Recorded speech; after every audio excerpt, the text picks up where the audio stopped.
Hey guys, for today's video, you might notice I'm inside my garage right now. It's because it's really cold where I'm at, about negative 10 degrees.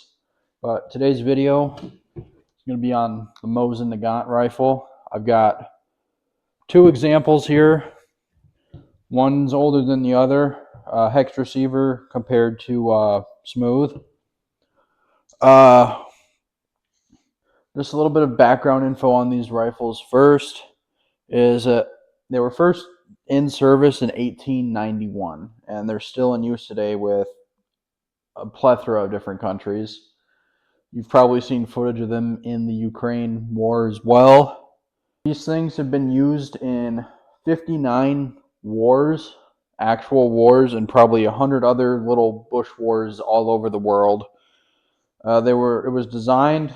It was a partnership between Sergei Mosin and Emil Nagant. Emil Nagant also designed the Nagant revolver, the only suppressible revolver that I'm aware of, at least. 37 million of these rifles were built between 1891 and 1945 when they ceased production in favor of the SKS platform, and then eventually they moved on to the AK after that. But in those 40 some odd years, there's 37 million of these rifles built. That's why they're everywhere. They stopped production after World War II because of the SKS. And during World War II, 19.8 million of these rifles were produced while the Soviet Union was involved in World War II. So a majority of those rifles were built in a 5-6 year period. The design for the need for this rifle came from the Russo-Turkish War between 1877 and 1878. The Russians were using single-shot Berdan rifles. I'll try and throw a picture up there. While the Turks had a repeating rifle that caused great casualties among the Russian forces during sieges and just normal battles due to the rate of fire that the Turks could put out. One of the first major conflicts that this rifle was involved in was the Russo-Japanese War between 1904 and 1905. That is when, I believe it was, Japan attacked Russia to try to take the Manchurian Peninsula, which I believe is Korea and part of China now. I believe that is the whole Manchurian Peninsula. There's a bunch of battles on that. I'm not going to get into it. That could be a video on its own if you guys want that. This was used in World War I. This was the main service rifle for the Russian military in World War I.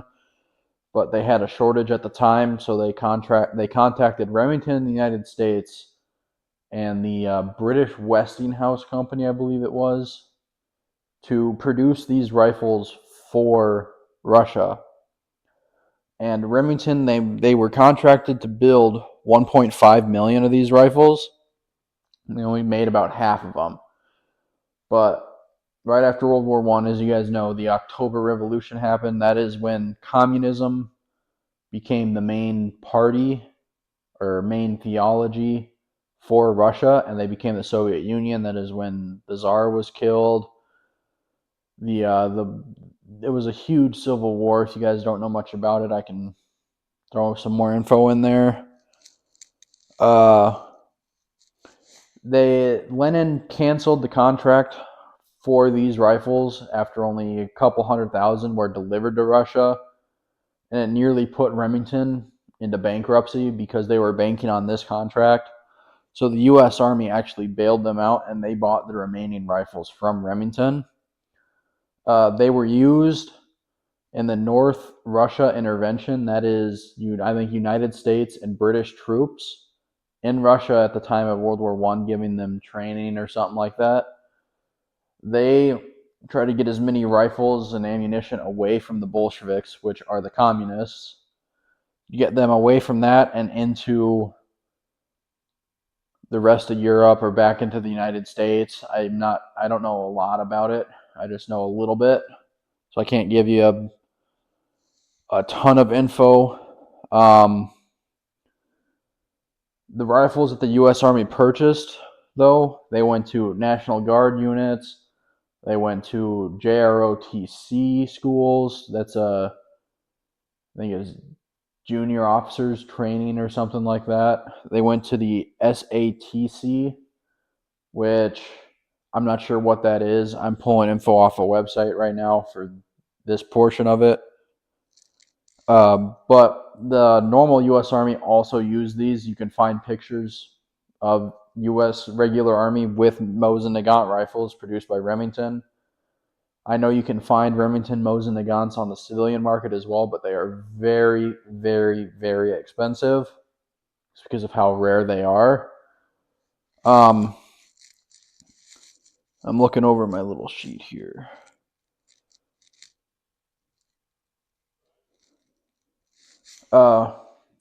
Some current users of this rifle is a lot of Southeast Asian countries that received aid from China or the Soviet Union during the Cold War.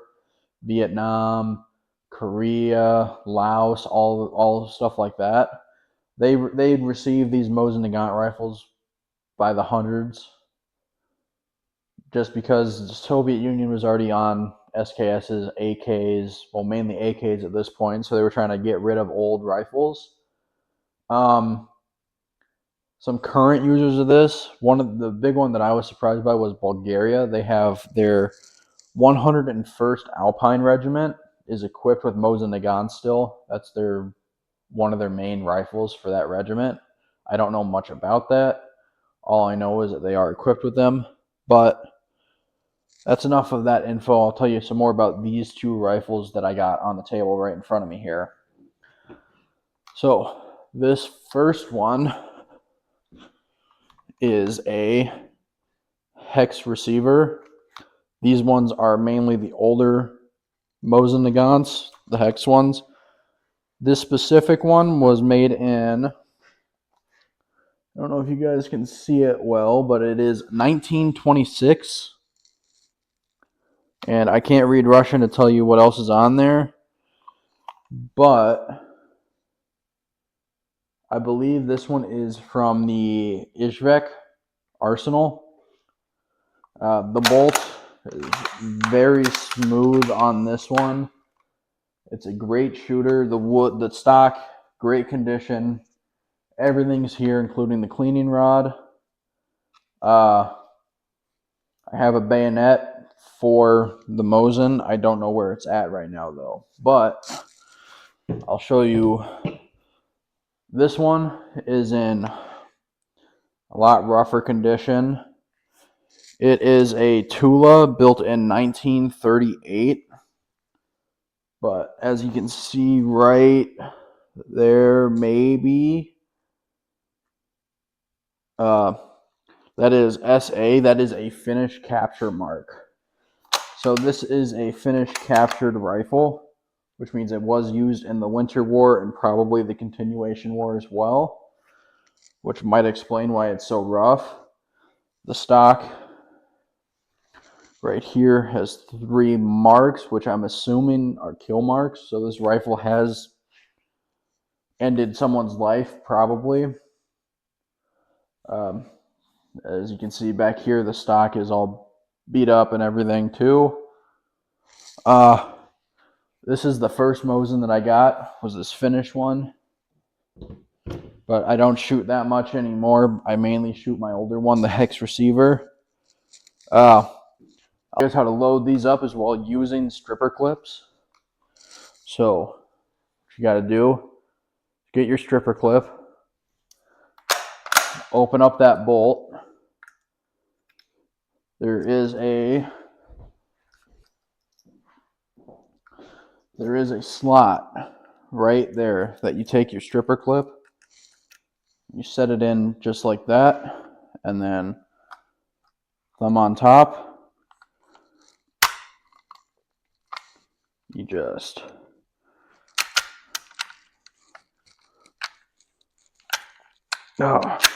Push them in, stripper clip out, and then boom, you are good to go. So it's quite simple. I cleared this gun so I can set it back down safely.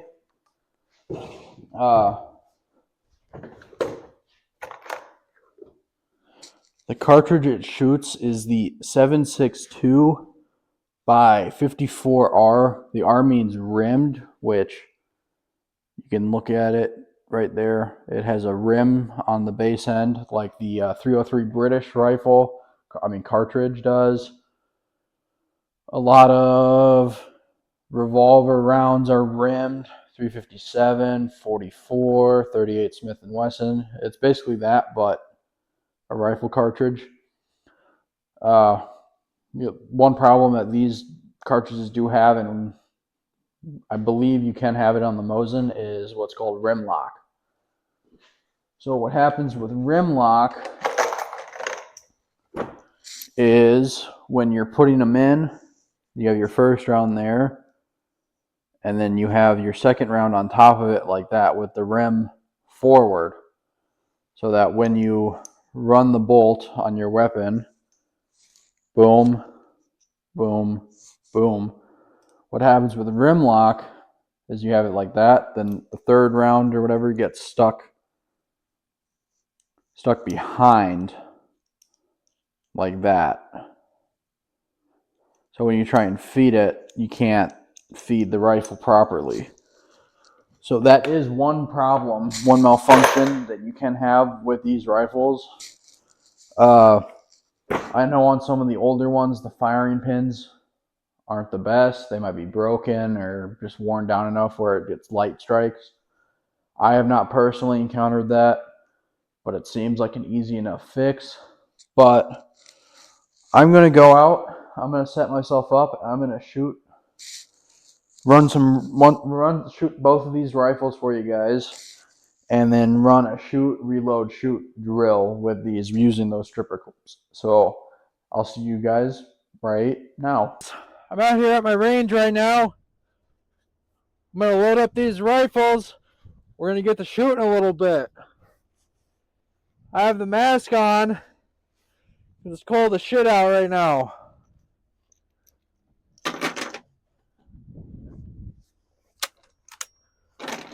So if you're not loading with a stripper clip, it's pretty easy. Take that rim. Then I try and drop it right in the stripper clip spot for it. And push down.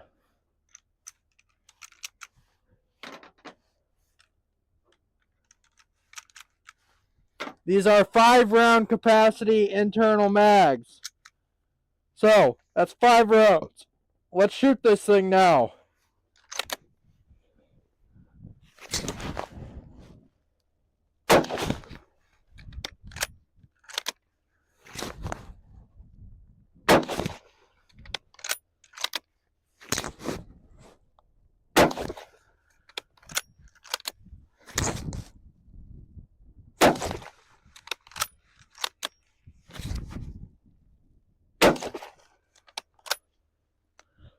So, I don't know if you guys could see it or not, but the bolt on that rifle, my Finnish rifle, is very sticky.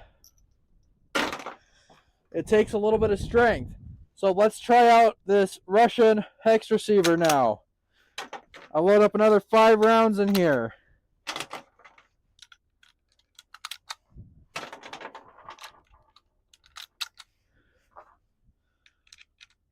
If you guys are wondering about these gloves, these are Soviet wool gloves. So, it seems like they fit just perfectly fine with this. I believe at least.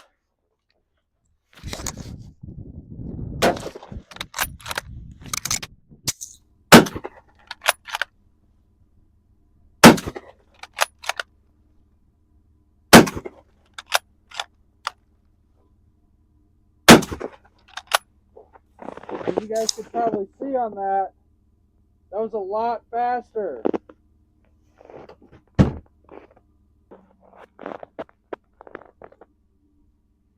Okay, so that was 5 rounds out of each. This time I'm going to do three rounds empty, 3 rounds to empty the rifle, load 5 with the stripper clip, and then shoot those 5. So I'll start again with the finish Mosin.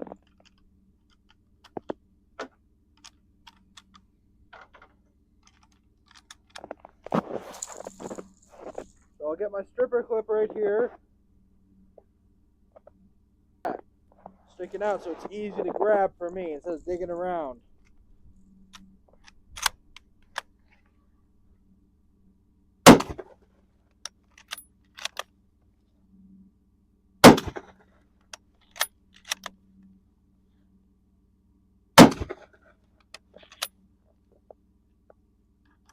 You guys can probably see me struggling with that bolt a little bit.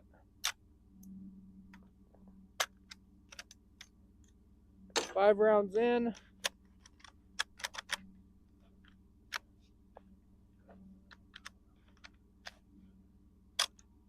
There we go.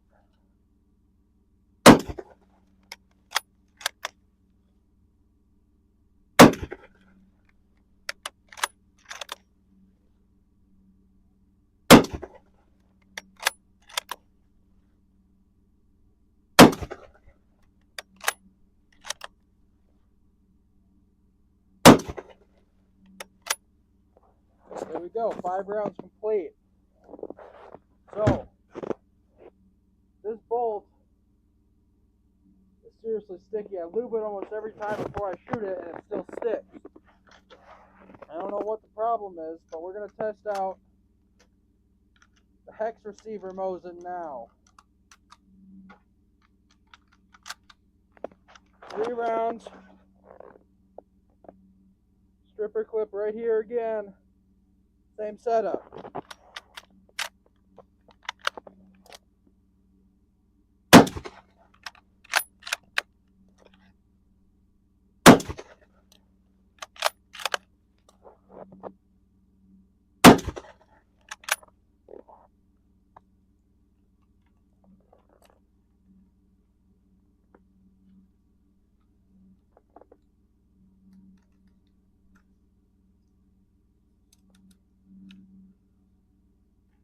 Here we go. 5 rounds in.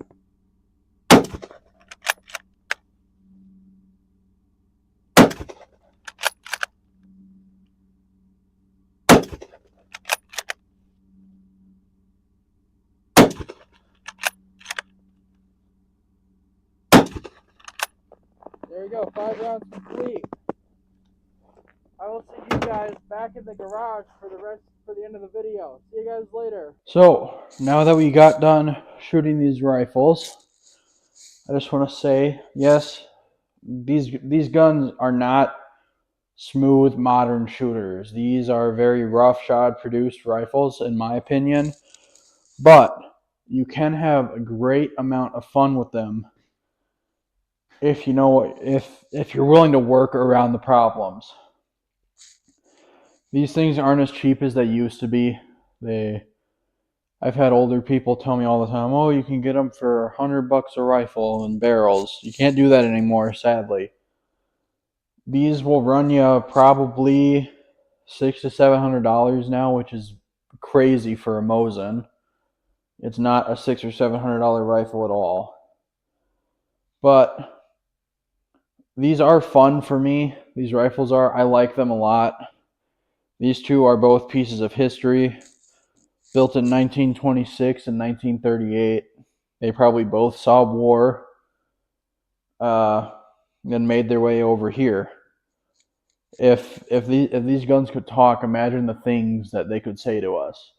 But basically, in conclusion, I want to say, if you want a cheap-ish military surplus rifle in a full-length cartridge, and you want something that's cheaper to shoot, milsurp like round-wise, I would say go for a Mosin Nagant.